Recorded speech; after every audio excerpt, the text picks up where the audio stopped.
बन जाता, तो 2p4 बनता, तो n तो 2 ही रहता। ठीक है, n तो 2 ही रहता, l भी क्या रहता, p में भरा रहा है इसलिए 1 ही रहता। ठीक है। Hello student, how are you, कैसे हैं आप? मैं हूं आपका अपना मुकेश सर, और आज पढ़ने जा रहे हैं डियर स्टूडेंट हम लोग क्वांटम संख्या जो इनऑर्गेनिक केमिस्ट्री का एक बहुत ज़बरदस्त बेहतरीन बेसिक कंसेप्ट क्लियर कराता है। ठीक है, तो क्वांटम नंबर,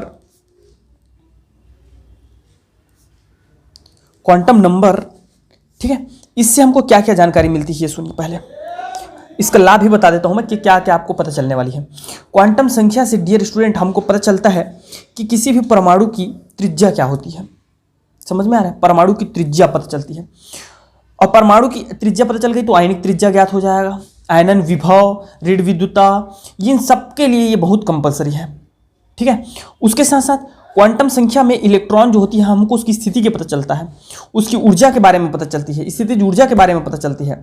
कोश, उपकोश, कक्षक, कक्षा, ऑर्बिट, ऑर्बिटल, सबसेल, सोल, ये सब चीजें क्या है आज हम पढ़ने जा रहे हैं। ठीक है, तो हमारा जो परमाणु होता है, अब परमाणु तो सब लोग को पता है यार।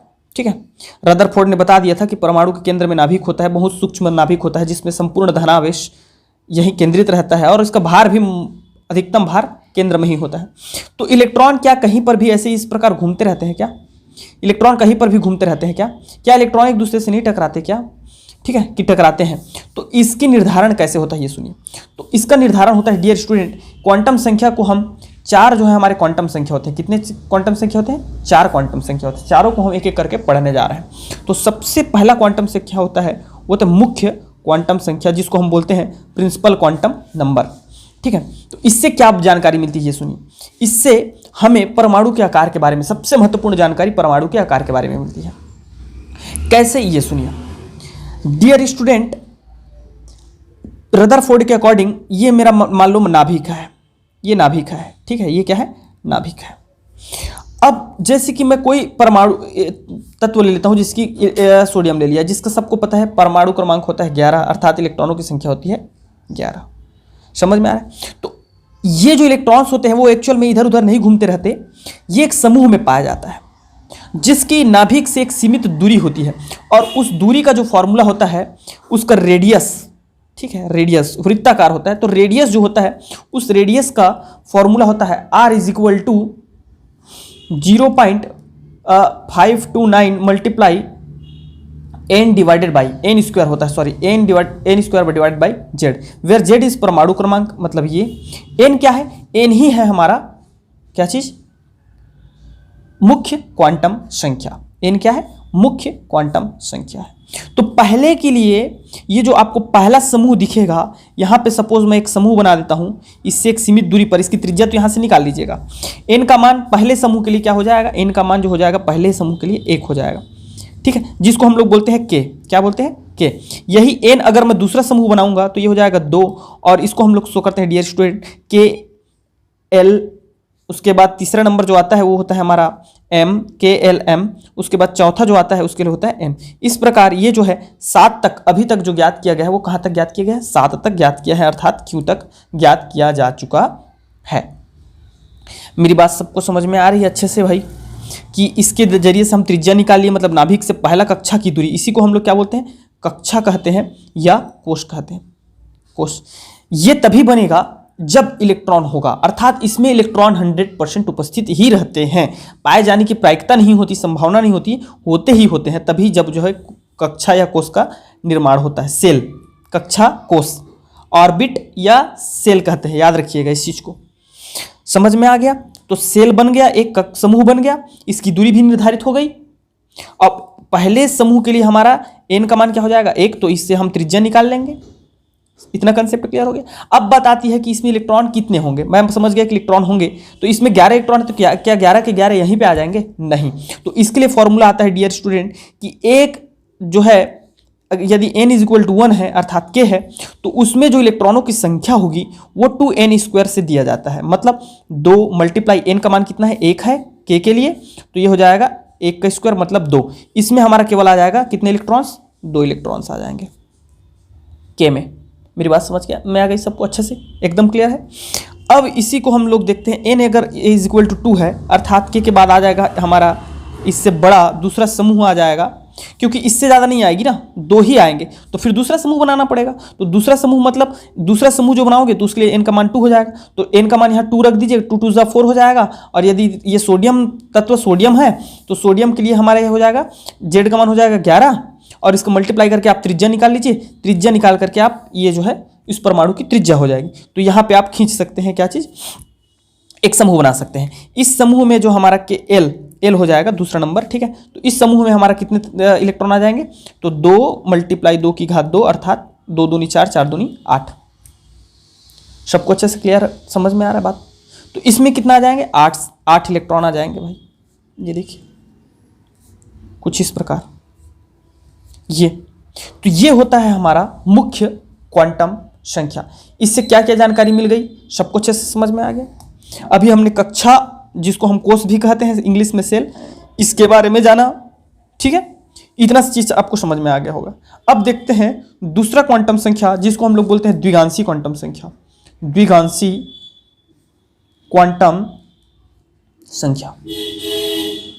संख्या को हम लोग इंग्लिश में बोलते हैं एजुमिथल क्वांटम संख्या, और इसको हम एल से शो करते हैं, जैसे कि उसको एन से शो करते थे, ठीक है। इसको कोणीय क्वांटम संख्या भी कहते हैं, क्योंकि ये हमारे इलेक्ट्रॉन के कोणीय संवेग के बारे में जानकारी देता है, ठीक है। अब देखिए ये जो होता है एल मतलब द्विगांशी क्वांटम संख्या, ये वास्तव में क्या क्या जानकारी देता है ये सुनिए। उपकोष के बारे में जानकारी देता है, जिसको हम लोग क्या बोलते हैं, उपकोष, कक्षक नहीं ना, उपकोष, उपकोष सब सेल बोलते हैं इसको, सब सेल कहते हैं। कक्षक नहीं होता है, याद रखिएगा, कक्षक नहीं होता है, उपकोष होता है। क्या होता है उपकोष, मैं बताता हूं। जो आप SPDF बोलते हो ना, यही एक्चुअल में क्या है, उपकोष है, सब सेल है। ये कक्षक नहीं है, कक्षक ये नहीं है। मैं बताऊंगा, सब चीज बताऊंगा एकदम बेहतरीन तरीके से, प्लीज कोऑपरेट करना, ठीक है। तो उपकोष के बारे में जानकारी देता है। अब ये देखो, ये तो हमको समझ में आ गया कि भाई ये ठीक है, हमारा ये कक्षा है, कक्षा में इस प्रकार 2 इलेक्ट्रॉन आ गए। लेकिन अब ये देखो, ये है 8 इलेक्ट्रॉन आ गए, है ना, दूसरी कक्षा में। तो इनको क्या, इनको भी बांटा गया है, हाँ, इन कक्षा को भी बांटा जाता है, इन कक्षा को भी बांटा जाता है। और वो कक्षा कैसे बढ़ते हैं, तो वो कक्षा उपकोष के आपके द्विगांशी क्वांटम संख्या के अकॉर्डिंग बढ़ते हैं। और द्विगांशी क्वांटम संख्या क्या है डियर स्टूडेंट, इसका जो मान होता है द्विगांशी क्वांटम संख्या का, द्विगांशी क्वांटम संख्या का जो मान होता है अर्थात एल का जो मान होता है वो 0 से n-1 तक होता है, n-1 तक। मतलब हम एल का मान n से ज्ञात करते हैं, किससे ज्ञात करते हैं, प्रथम क्वांटम संख्या से ज्ञात करते हैं। तो जैसे कि देखिए एल का मान कहाँ से होता है, 0 से लेकर के n-1 तक होता है। यदि n का वैल्यू 1 है, n का वैल्यू k बराबर 1 के लिए हम सब लोग जानते हैं, ठीक है, n इज इक्वल टू 1 के लिए हमारा k होता है। तो प्रथम क्वांटम संख्या में कितने उपकोष होते हैं, तो l का मान जो हो जाएगा, आप इसको यहाँ पे रख दीजिए, इस फॉर्मूले में रख दीजिए, तो क्या आ जाएगा 1 - 1 दैट इज इक्वल टू 0 आ जाएगा। मतलब प्रथम हमारा जो फर्स्ट कक्षा होता है उसमें कितने उपकोष होते हैं, 0 उपकोष होते हैं। और उस 0 उपकोष को, मतलब कोई भी एक ही उपकोष होता है, 0 उपकोष होते हैं, और उसको हम लोग किससे शो करते हैं, एस से शो करते हैं। इसी प्रकार डियर स्टूडेंट, हमारा जो दूसरा है अर्थात n बराबर 2 के लिए क्या लिखते हैं हम लोग, l लिखते हैं। तो इसके लिए जो हमारा द्विगांशी क्वांटम संख्या होगा, उपकोषों की संख्या होगी, वो कुछ इस प्रकार हो जाएगा, 0 से लेकर के कहाँ तक हो जाएगा, n का वैल्यू कितना है, 2 - 1 तक। तो l बराबर हो जाएगा 0 और क्या हो जाएगा, n-1 मतलब 1 हो जाएगा। तो 0 के लिए हमारा होता है s, जिस प्रकार 0 के लिए होता है, 0 के लिए होता है s, उसी प्रकार 1 के लिए होता है, जब आपका द्विगांशी क्वांटम संख्या का मान 1 हो तो 1 के लिए होता है क्या चीज़, बोल दीजिए जल्दी से। इसके लिए हो जाता है डियर स्टूडेंट p हो जाता है, क्या हो जाता है, p हो जाता है। इसी प्रकार मैं बोल रहा हूँ, क्या बोल रहा हूँ, इसी प्रकार सिमिलरली अगर 2 आएगा, l का वैल्यू 2 आएगा, 0 1 2 आएगा, तो 2 के लिए होता है ये d और 3 के लिए होता है f। तो इस प्रकार हमारा जो मुख्य क्वांटम संख्या है इसके केवल 4 ही मान में प्राप्त होंगे, 0 1 2 3, और इसका s p d f होता है, जिसको हम लोग क्या बोल देते हैं, उपकोष कहते हैं। क्या बोलते हैं, उपकोष कहते हैं। मेरी बात समझ में आ गई। इसीलिए प्रथम कक्षा में पहले हमारा आता है s, फिर दूसरे में आता है s एंड p आता है, समझ में आ रहा है, s एंड p आता है, ठीक है, दूसरे कक्षा में। अब इन कक्षा उपकोषों में याद रखिएगा एकदम बेहतरीन चीज, उपकोषों में इलेक्ट्रॉनों की संख्या, उपकोषों में इलेक्ट्रॉनों की संख्या। तो इलेक्ट्रॉनों की संख्या कैसे होती है भैया, वो होता है, उसका फॉर्मूला है नंबर ऑफ इलेक्ट्रॉन्स, इलेक्ट्रॉनों की जो संख्या होती है डियर स्टूडेंट, वो होता है हमारा 4n+2, 4n+2। इसकी सहायता से हम किसी भी उपकोष में क्या ज्ञात कर सकते हैं, इलेक्ट्रॉनों की संख्या ज्ञात कर सकते हैं। अब जैसे कि उदाहरण के लिए एग्जांपल के लिए लीजिए, n बराबर 1 के लिए आप सबको पता है l का जो वैल्यू आया था 0, तो उसमें इलेक्ट्रॉन कितने होंगे, अर्थात प्रथम कक्षा में इलेक्ट्रॉन कितने होंगे। n बराबर 1 के लिए मतलब हो गया हमारा प्रथम कक्षा, और प्रथम कक्षा में उपकोषों की संख्या है 0, ये तो मैं बता दिया आपको, अर्थात s। तो s में कितने इलेक्ट्रॉन आएंगे, तो s में इलेक्ट्रॉन जो आएंगे, नंबर ऑफ इलेक्ट्रॉन्स इस फॉर्मूले में रख दीजिए, n का वैल्यू 0 रख दीजिए, तो 4 × 0 + 2 मतलब इसमें इलेक्ट्रॉन हो जाएंगे 2। इसीलिए हमारा s में कितना भराता है डियर स्टूडेंट, 2 भराता है। समझ में आ गया। और ध्यान से देखिएगा, अब n बराबर जब 2 रखूंगा तो l बराबर क्या हो जाएगा, 0 और 1 हो जाएगा, होगा कि नहीं होगा। तो इसमें इलेक्ट्रॉनों की संख्या कितनी हो जाएगी, तो 4n+2 मतलब यहाँ पे आप 2 रख दीजिए इलेक्ट्रॉन, तो 2 चौक 8, 8 और 2 हो जाएगा 10। कितना हो जाएगा, सॉरी, जब यहाँ मैं रखूंगा, देखिए यहाँ क्या रखूंगा, 1 रखूंगा, n बराबर 2 रखूंगा, तो 2 चौक 8, 8 2 10 हो जाएगा, मतलब टोटल नंबर ऑफ इलेक्ट्रॉन्स कितने हो जाएंगे हमारे, 10 हो जाएंगे। टोटल नंबर ऑफ इलेक्ट्रॉन्स कितने हो जाएंगे, 10 हो जाएंगे।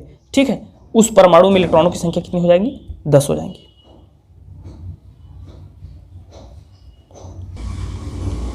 लेकिन परमाणु में तो 10 हो जाएगा, लेकिन देखिए ध्यान दीजिए यहाँ पे 0, यहाँ देखिए, यहाँ ये सेकंड वाले में कितने टोटल कितने हो जाएंगे भाई, जब इस फॉर्मूले में वैल्यू रखेंगे, पहले 0 रखेंगे, है ना, n बराबर 2 के लिए पहले 0 रखेंगे, तो 0 रखेंगे तो कितना आ जाएगा, 2 आ जाएगा, 2। ठीक है, 2, और n बराबर अब हम 1 रखेंगे, n मतलब ये एक वैल्यू रखेंगे तो एक कितना हो जाएगा, 4 2 6, तो 6 और 2 कितना हो गया, 8, मतलब दूसरे कक्षा में हमारा इलेक्ट्रॉन की संख्या हो जाएंगी 8 हो जाएंगी।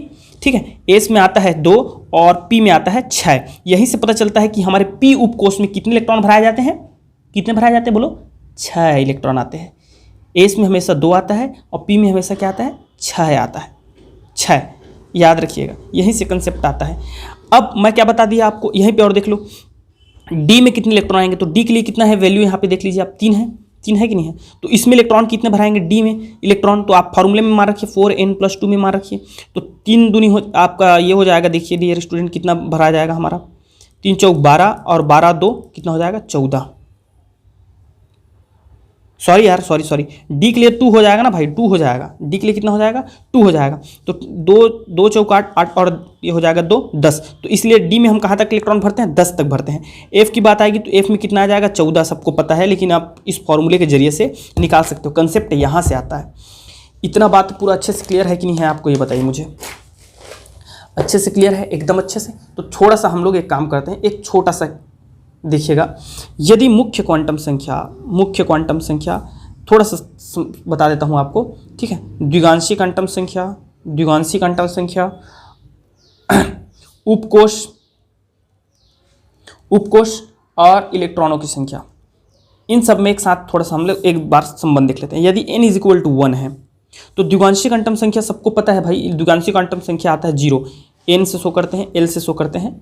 ठीक है, तो 0 जब आता है डियर स्टूडेंट, तो 0 के लिए हम उपकोष यूज करते हैं सब सेल s, है ना, और s में हमारा फॉर्मूले में मान रखिएगा 4n+2 में, तो 0 रखेंगे जब यहाँ पे, ठीक है, क्योंकि यहाँ पे हमारा द्विगांशी क्वांटम संख्या 0 है, तो 0 के लिए हम यहाँ रखेंगे तो ये हो जाएगा 2, क्या आ जाएगा, 2 आ जाएगा, या इसको आप 4l कर सकते हो यार, 4l ठीक रहेगा, 4n के जगह में क्या रखिए, 4l रखिए, वो बेहतर रहेगा, l रखिएगा। सॉरी, अभी तक जो मैं पढ़ाया हूँ उसके लिए माफ़ी चाहूँगा, आप इसको सुधार के 4l कर सकते हैं। जब n बराबर 2 है तो आप सबको पता है द्विगांशी क्वांटम संख्या 0 से लेकर कहाँ तक होती है, 0 से लेकर के होता है आपका n-1 तक, तो 0 से लेकर n-1 तक होगा, तो n-1 तक होगा, तो पहले तो आ जाएगा हमारा 0 और n-1 मतलब आ जाएगा डियर स्टूडेंट 2 रखेंगे जब, तो 2 में से 1 गया 1, तो यहाँ हमारा 2 ठो उपकोष आएंगे, क्या क्या, S एंड P उपकोष आएगा, S एंड P उपकोष आएगा, समझ में आ रहा है।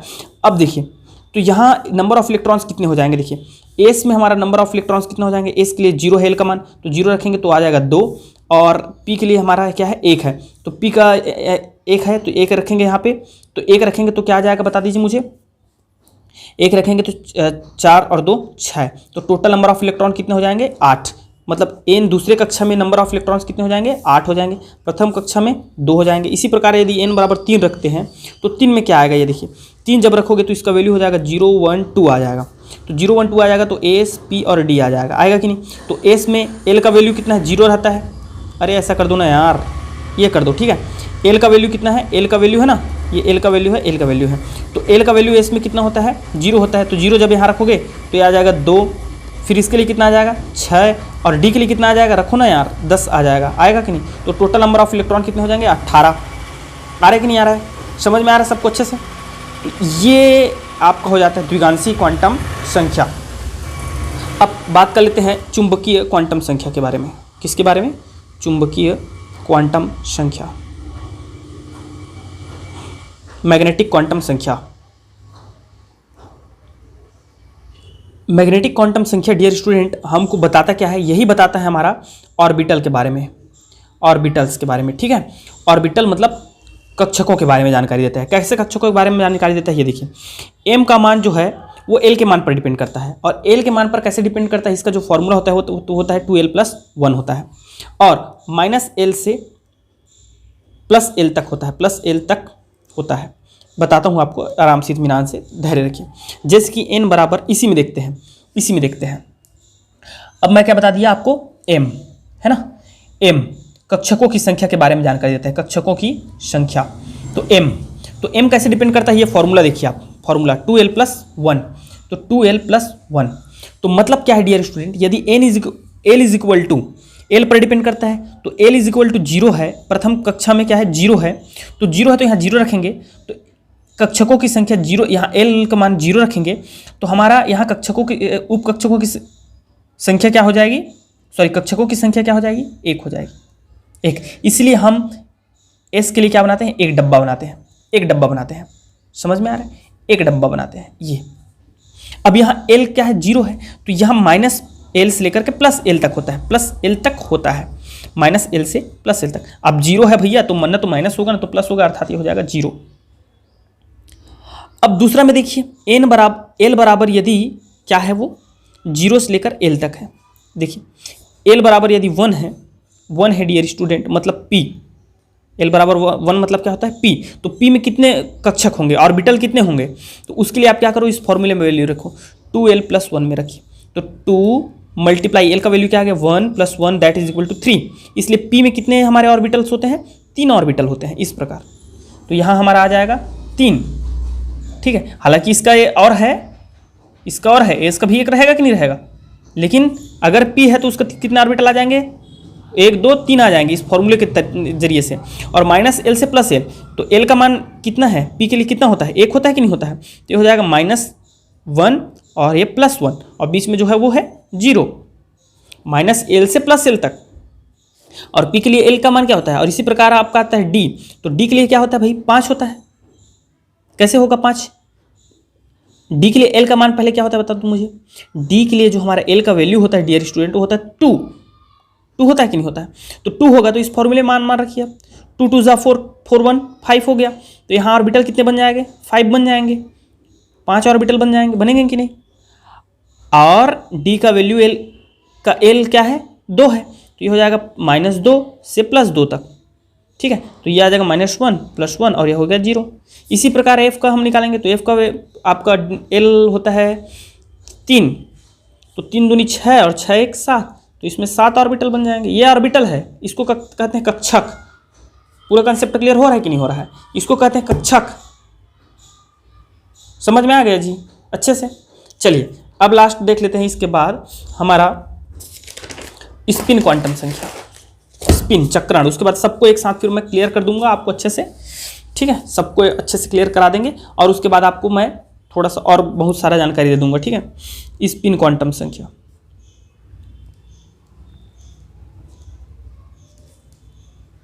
चक्रण बोलते हैं इसको, हिंदी में क्या बोलते हैं, चक्रण। अब देखते हैं डियर स्टूडेंट स्पिन क्या होता है। देखो, जो हमारे इलेक्ट्रॉन्स होते हैं वो नाभिक के चारों ओर चक्कर लगाते हैं, चारों ओर चक्कर लगाते हैं। उसके साथ साथ स्वयं कभी क्या लगाते हैं, चक्कर लगाते हैं। स्वयं कभी चक्कर लगाते हैं। यही है क्या चीज़, चक्रण। चक्रण स्वयं कभी, इसका चक्कर तो लगाते ही लगाते हैं, उसके साथ साथ स्वयं कभी चक्कर लगाते हैं। तो जब स्वयं का चक्कर लगाते हैं ना, तो कुछ जो है क्लॉकवाइज चक्कर लगाते हैं, क्लॉकवाइज चक्कर लगाते हैं मतलब दक्षिणावर्त दिशा में घूमते हैं सुई के घड़ी की दिशा में, और कुछ जो है एंटी क्लॉकवाइज चक्कर लगाते हैं। अपना ना, इसका नहीं, नाभिक का नहीं बोल रहा हूँ मैं, खुद का चक्रण करते करते कुछ जो है इस प्रकार इधर चक्कर लगाते हैं ऐसा, तो कुछ जो है इधर चक्कर लगाते हैं इस प्रकार ऐसे। समझ में आ रहा है? तो इसी को हम लोग बोलते हैं आपका स्पिन क्वांटम संख्या। स्पिन क्वांटम संख्या से हमको जो है चुंबकीय गुणों का भी पता चलता है। ठीक है, चुंबकीय गुणों का भी पता चलता है, एक बात ध्यान रखिएगा। और स्पिन क्वांटम संख्या जो है स्टूडेंट, वो केवल दो ही होते हैं, एक होता है +1/2 और एक होता है -1/2। जब ऊपर रहेगा तो +1/2 और नीचे आएगा तो क्या हो जाता है, एंटी क्लॉकवाइज में -1/2 और जो है क्लॉकवाइज में +1/2। अब ये कैसे निर्धारित होता है ये सुनो, एकदम ईजी है यार, एकदम ईजी है। जब आप अभी तक मैंने आपको ऑर्बिटल भी पढ़ा दिया, कक्षक भी बता दिया है कि नहीं। किसी भी कक्षक में, जिसकी एस कक्षक है, ऊपर भरा रहा है, समझना बात को, ऊपर भरा रहा है, एक ही इलेक्ट्रॉन है तो ऊपर भराएगा, सिंपल सी बात है, ऐसे भरते हैं। तो इसके लिए हमारा जो है स्पिन क्वांटम संख्या होगा +1/2, और जब ये नीचे आएगा तो ये हो जाएगा -1/2। समझ में आ रहा है? जब नीचे आएगा तो क्या हो जाएगा, -1/2 हो जाता है, और कुछ नहीं है। सपोज दैट कि ये है, देखिए इस प्रकार, तो इसका क्या हो जाएगा, +1/2 हो जाएगा। समझ में आ रहा है? तो ये होता है हमारा स्पिन क्वांटम संख्या। अब चलिए कुछ क्वेश्चन भी कर लेते हैं, ठीक है। और आपको मैं एक बार फिर से पुनः बता देता हूँ कि जो आपने KLMN पढ़ा, इसको बोलते हैं डियर स्टूडेंट, क्या क्या बोलते हैं बता देता हूँ मैं आपको। मुख्य ऊर्जा स्तर भी कहते हैं इसी को कोष कहते हैं, और यही है हमारा कक्षा। ठीक है, आपने SPDF पढ़ा, ये इसको बोलते हैं उपकोष या आपका मुख्य, इसको बोलते हैं आपका एडिशनल कहा जाए तो उप ऊर्जा स्तर कहते हैं। क्या कहते हैं, उप ऊर्जा स्तर। इसके बाद जो ये आपने पढ़ा डिब्बा, यही डिब्बा कहलाता है कक्षक। क्या कहलाता है, कक्षक। तो इसमें डाउट मत किया करो यार, ठीक है। चलिए एक आध क्वेश्चन करते ताकि आपको एकदम पूरा क्लियरिटी से सब कुछ समझ में आ जाए। उसके बाद आज का क्लास यहीं पे ख़त्म करेंगे। सपोज मैं बोलता हूँ डियर स्टूडेंट, नाइट्रोजन के अंतिम इलेक्ट्रॉन का चारों क्वांटम संख्या ज्ञात कीजिए। अंतिम इलेक्ट्रॉन का याद रखिएगा, अंतिम इलेक्ट्रॉन का, नाइट्रोजन का नहीं पूछता है, वो इलेक्ट्रॉन का पूछा जाता है। क्वांटम संख्या इलेक्ट्रॉन का होता है, ठीक है, एलिमेंट्स का नहीं होता है। चारों जो क्वांटम संख्या होती है वो किसी इलेक्ट्रॉन का होता है। तो अंतिम इलेक्ट्रॉन का पूछ दिया, तो उसको कैसे निर्धारित करेंगे ये देखिए। आप सबको पता है कि अंतिम इलेक्ट्रॉन कैसे भराएगा, ये देखिए सबसे, और इन्हीं चारों क्वांटम संख्या से आप जो ये करते हो, क्या चीज़, देखो भाई, के में हमारा होता है एक ही उपकोष होता है जिसको हम एस से शो करते हैं कि नहीं।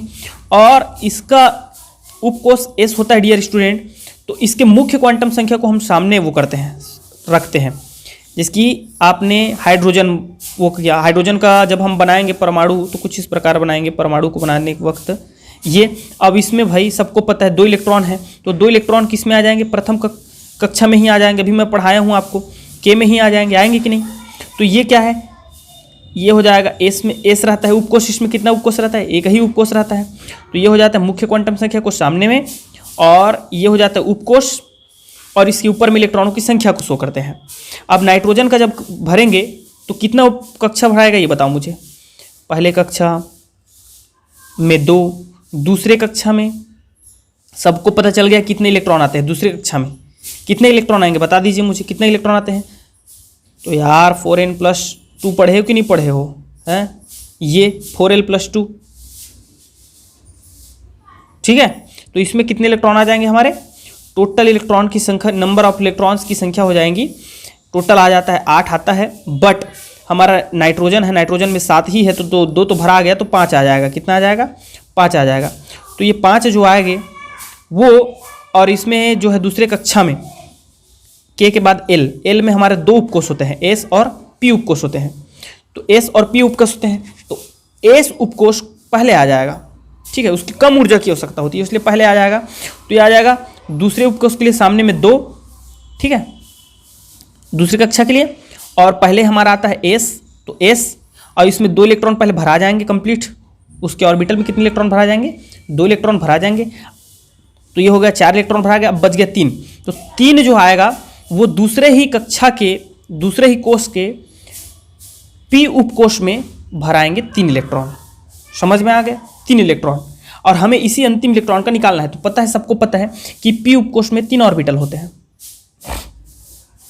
3 ऑर्बिटल होते हैं, और 3 इलेक्ट्रॉन में, तीनों ऑर्बिटल में हम पहले कैसे भरेंगे इलेक्ट्रॉन्स, अब बाउ के नियम के अनुसार इस प्रकार, ठीक है, एक एक इलेक्ट्रॉन भर देंगे यार। अब बताओ मुझे अंतिम इलेक्ट्रॉन का, इसका अंतिम इलेक्ट्रॉन का क्या होगा, क्वांटम संख्या, चारों क्वांटम संख्या, तो n बराबर हो जाएगा 2, आएगा कि नहीं, और l बराबर हो जाएगा द्विगांशी क्वांटम संख्या, तो p में भरा रहा है अंतिम इलेक्ट्रॉन, तो p के लिए क्या होता है बताओ, s के लिए 0, p के लिए होता है 1, तो ये हो जाएगा 1, आ गया सर, वेरी गुड। और उसके बाद हमने क्या देखा, m चुंबकीय क्वांटम संख्या, तो चुंबकीय क्वांटम संख्या के लिए मैं बताया हूँ आपको -1 0 सॉरी -1 0 +1 होता है कि नहीं होता है, तो ये हो जाएगा इस प्रकार। तो ये हमारा लास्ट भरा रहा है +1 में, तो ये हो जाएगा, आप इसको लिख सकते हैं +1 -1 0 +1, तो ये +1 आपका आंसर हो जाएगा। फोर्थ आता है डियर स्टूडेंट स्पिन क्वांटम संख्या, तो यहाँ लास्ट ऑर्बिटल इस प्रकार भरा रहा है, तो लास्ट हो जाएगा +1/2, क्या हो जाएगा +1/2। तो ये चारों क्वांटम संख्या आपको समझ में आ गई कि नहीं आई, बताओ मुझे। सपोज यही दे दिया रहता, सपोज ऑक्सीजन के लिए दे देता और अंतिम कक्षा में निकालने के लिए बोलता, तो ये आ जाता है ऐसा, तो इसके लिए क्या हो जाता है, n = यहाँ भी 2 ही रहेगा यार, 2p4 हो जाता, होता कि नहीं, ऑक्सीजन के लिए 2p4 बन जाता, तो 2p4 बनता तो n तो 2 ही रहता, ठीक है, n तो 2 ही रहता, l भी क्या रहता, p में भरा रहा है इसलिए 1 ही रहता, ठीक है। लेकिन 2 चीज़ें बदल जाती, क्या बदल जाता बताओ, m क्या हो जाता, m आ जाता वापस से हमारा यहाँ भरा रहा है, मतलब -1/2 हो जाता, वो +1/2 था, यहाँ क्या हो जाता -1/2, एक चीज़ बदल जाता। दूसरा क्या बदलता, स्पिन क्वांटम संख्या, लास्ट इलेक्ट्रॉन हमारे नीचे भरा रहा है, नीचे भरा रहा है मतलब ये हो जाता -1/2। मेरी बात समझ में आ गई। चलो एक और छोटा सा क्वेश्चन कर लेते हैं, लगे हाथ, एक छोटा सा क्वेश्चन और कर लेते हैं। और क्वेश्चन कुछ ऐसा है, फ्लोरीन के 8वें इलेक्ट्रॉन के चारों क्वांटम संख्या ज्ञात कीजिए। फ्लोरीन के 8वें इलेक्ट्रॉन के, तो आप सबको समझ में आ गया, 1:2 2:2 2p4, 8वें इलेक्ट्रॉन का बोल रहा है ना, तो 4 तो भराएगा भाई, है कि नहीं, 5 होता है, 5 होता है, चलो 5 कर देते हैं, फ्लोरीन का 5। अब इसको वो करोगे ऑर्बिटल के फॉर्म में भरोगे तो कुछ इस प्रकार भराएगा,